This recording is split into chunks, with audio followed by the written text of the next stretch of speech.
Ladies and gentlemen, imagine a home without the soft voice of wisdom, without the gentle presence that carries decades of stories, laughter, and lessons. Now imagine one with it, where every wrinkle tells a story and every word comes from a lifetime of experience.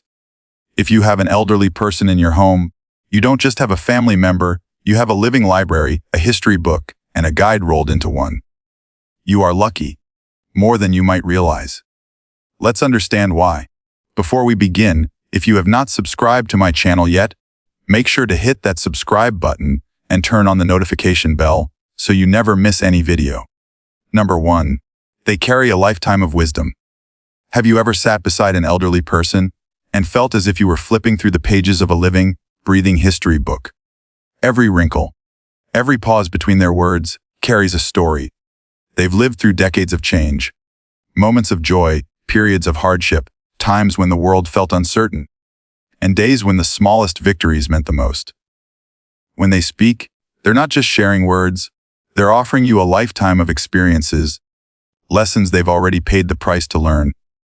The beauty is, you don't have to make all the same mistakes they did. You can learn from them. I remember meeting a young woman who had just started her career. She was ambitious but unsure of her decisions.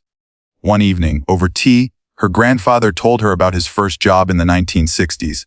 He described how he almost quit in his first month because the work felt overwhelming. Instead, he chose to stay, learn, and adapt. A decision that opened doors for the rest of his life. She later told me that story became her anchor during stressful days, reminding her to stay the course. His wisdom didn't come from a book, a podcast, or a seminar. It came from living. The truth is, wisdom is different from knowledge. Knowledge is about facts and information. Wisdom is about understanding how to use them.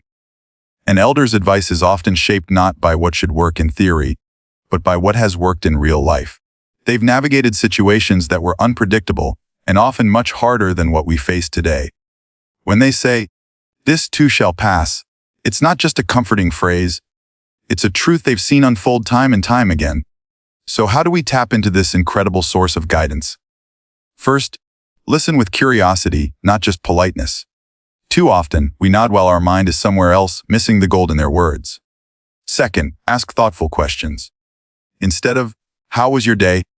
try, "What's one thing you wish you had known at my age?" Or, "How did you handle challenges when you were starting out?" You'll be amazed at the depth of answers you get. Third, write it down. Memories fade, theirs and ours. Keeping a small journal of their stories and advice is like building a treasure chest you can revisit anytime. Think about it. How many opportunities do we have to learn from someone who has already lived the path ahead of us? How many mistakes could we avoid if we just asked the right questions and listened with an open heart? Wisdom isn't loud, it doesn't demand attention. It sits quietly, waiting for you to notice it. When you value the wisdom an elderly person carries, you're not just honoring them, you're investing in yourself. You're gaining perspectives that could shape your decisions, protect your future, and even help you navigate life's toughest moments with more grace. Someday, you might be the one passing down your own hard-earned lessons to someone younger. And when that day comes, you'll understand that wisdom isn't just about knowing, it's about caring enough to share. So next time you sit with an elder, remember you're not just having a conversation. You're standing at the doorway of a lifetime's worth of guidance. Step through it. Number 2, they teach patience and perspective. Have you ever noticed how the older someone gets, the calmer they seem in situations that would make the rest of us panic? While we're rushing, worrying, and trying to control every detail, they sit back with a gentle smile, almost as if they already know how the story will end. That's because they've learned something precious over the years. The art of patience and the gift of perspective. Patience isn't just about waiting. It's about how you choose to feel while you wait. And perspective isn't about ignoring problems. It's about seeing them in the bigger picture. Elderly people have lived through times when they didn't get instant answers, instant success, or instant gratification. They've seen moments where they thought everything was falling apart, only to look back years later and realize it was just one chapter in a much bigger story.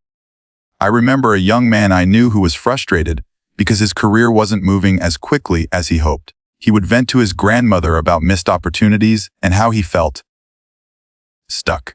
One day, she shared a memory from her 20s.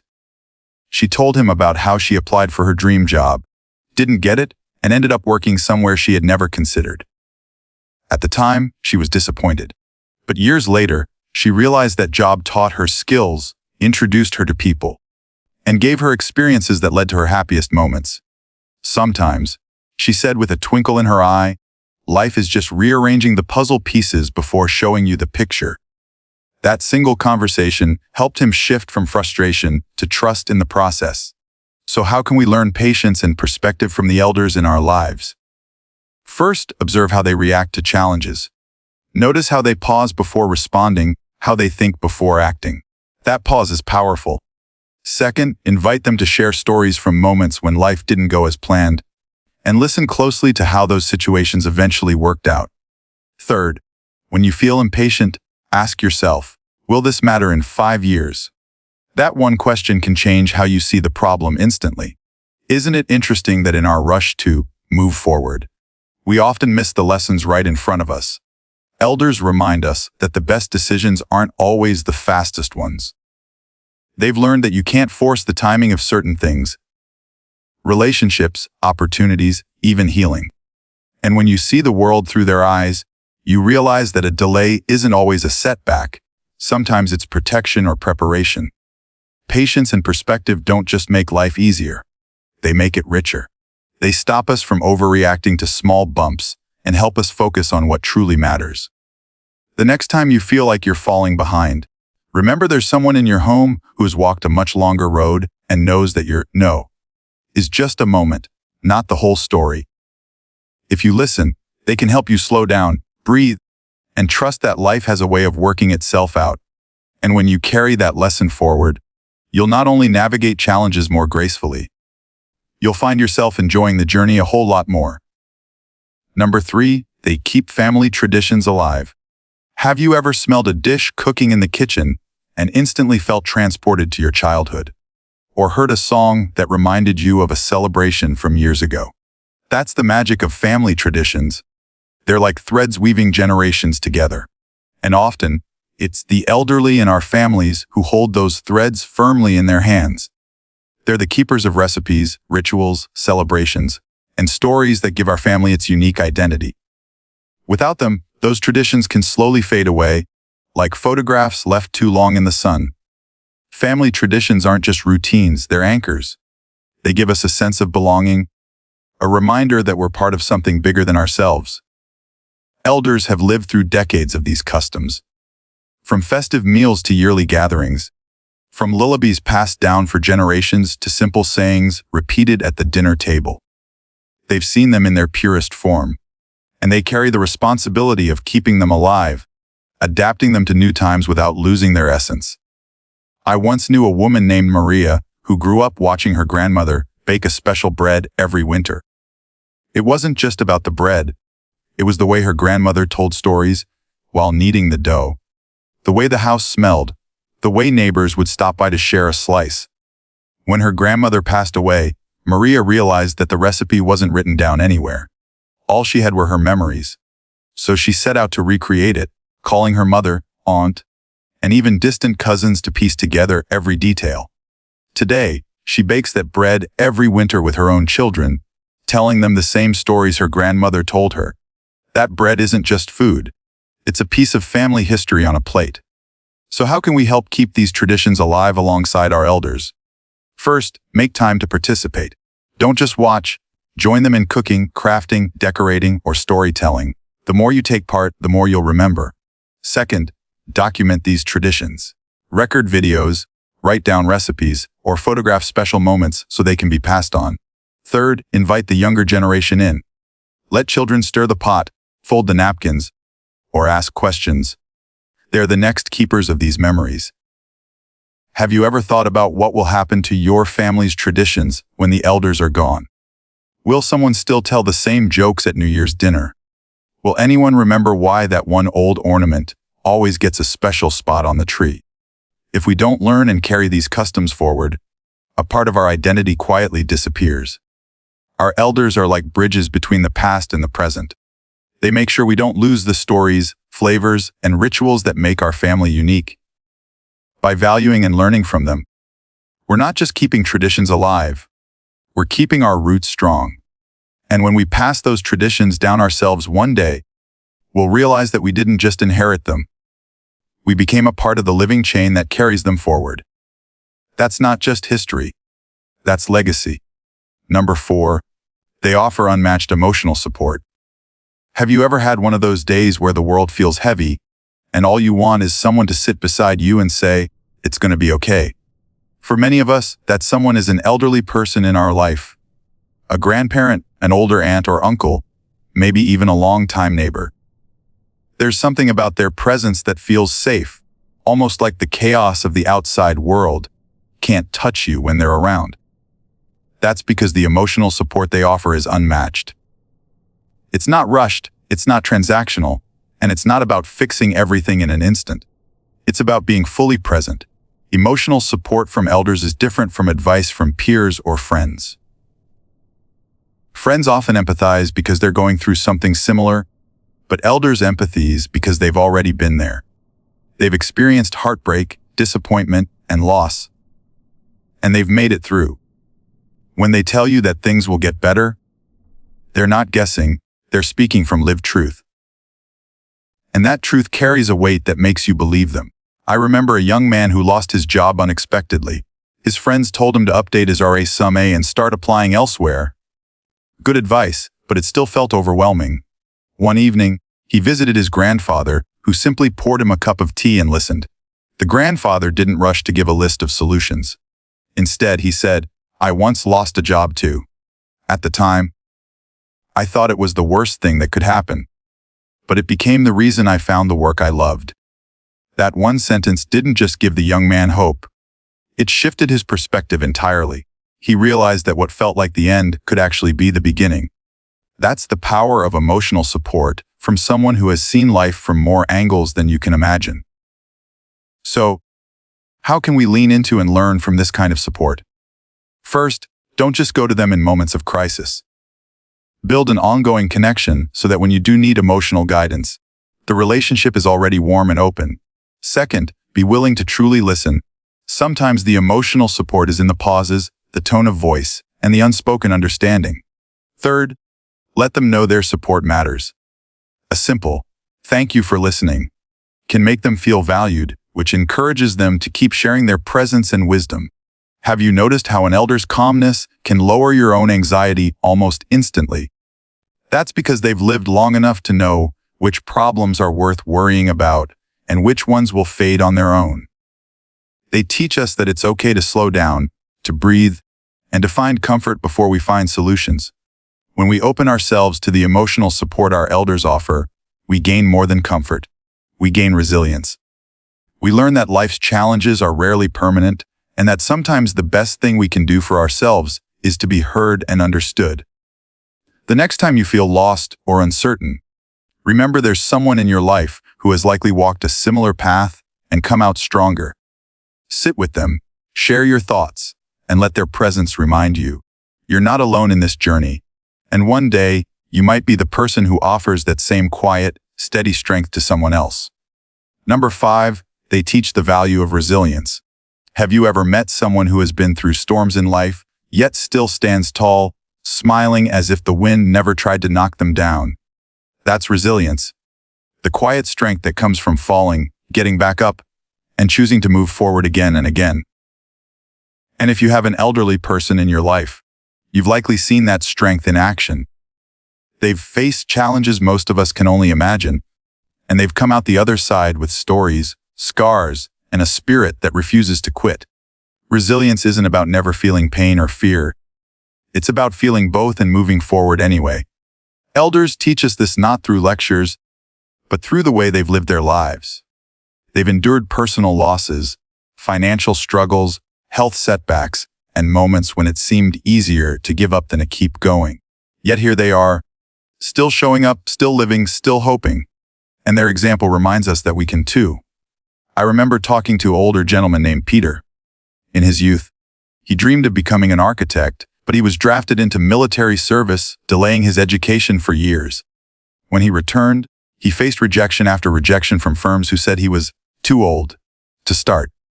Most people would have given up on their dream by then. But Peter didn't.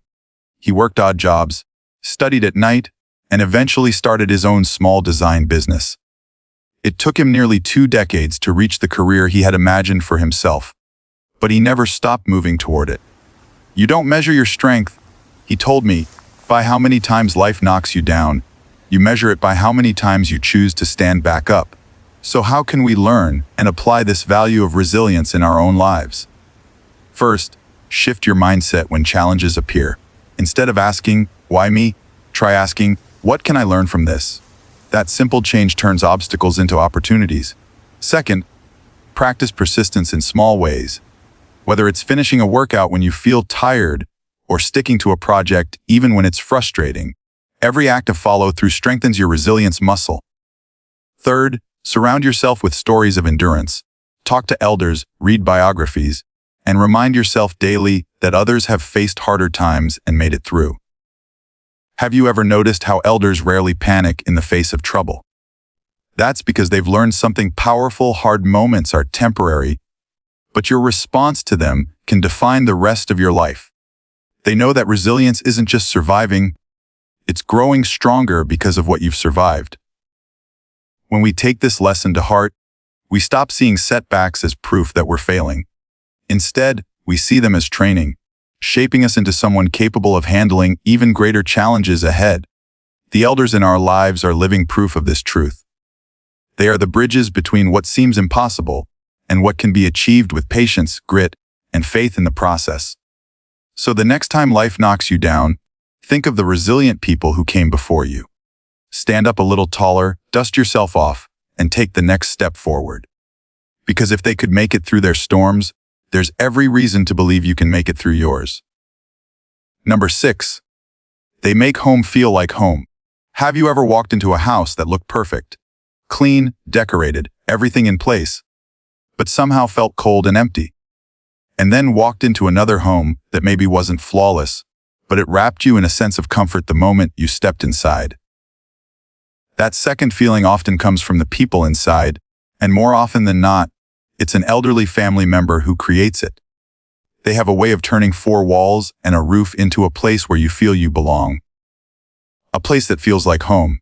Home isn't just about furniture, design, or location. It's about atmosphere.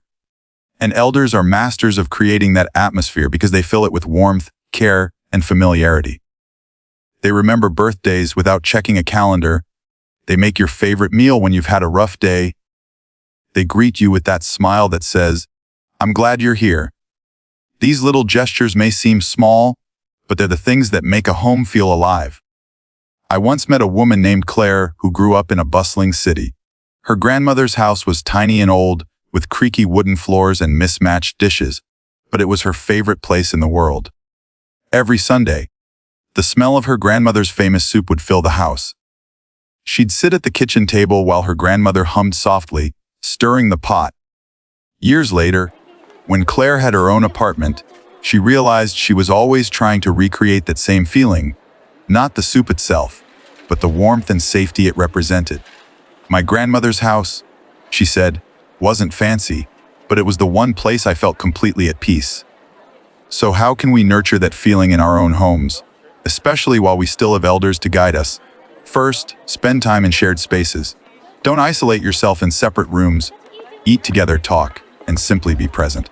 Second, keep traditions alive within your walls, whether it's a special family recipe, a game night, or a holiday ritual. Third, create sensory connections, smells, sounds, or even certain objects that carry emotional meaning, like a favorite blanket or a family photo wall. These things tie people to a sense of belonging. Have you ever wondered why certain memories feel so vivid decades later? It's because they were connected to an emotion, and elders are often the source of those emotions in a household. They know how to make people feel seen and valued, which is why their presence changes the entire energy of a home. When we truly understand this, we stop taking their presence for granted. We realize that what they bring to a home can't be bought or replaced. It's a combination of love, history, and care that only comes with years of living and giving. So if you have an elder in your house, Cherish the way they make it feel like home. Sit with them in the living room. Help them cook that special dish. Listen to their stories. One day, you might find yourself in a home without them, trying to recreate that feeling. And when you do, you'll understand that what they gave you wasn't just comfort. It was a blueprint for building a place where love lives. If you have an elderly person in your home, you have more than a family member. You have a treasure, a source of wisdom, patience, tradition, love, resilience, and warmth.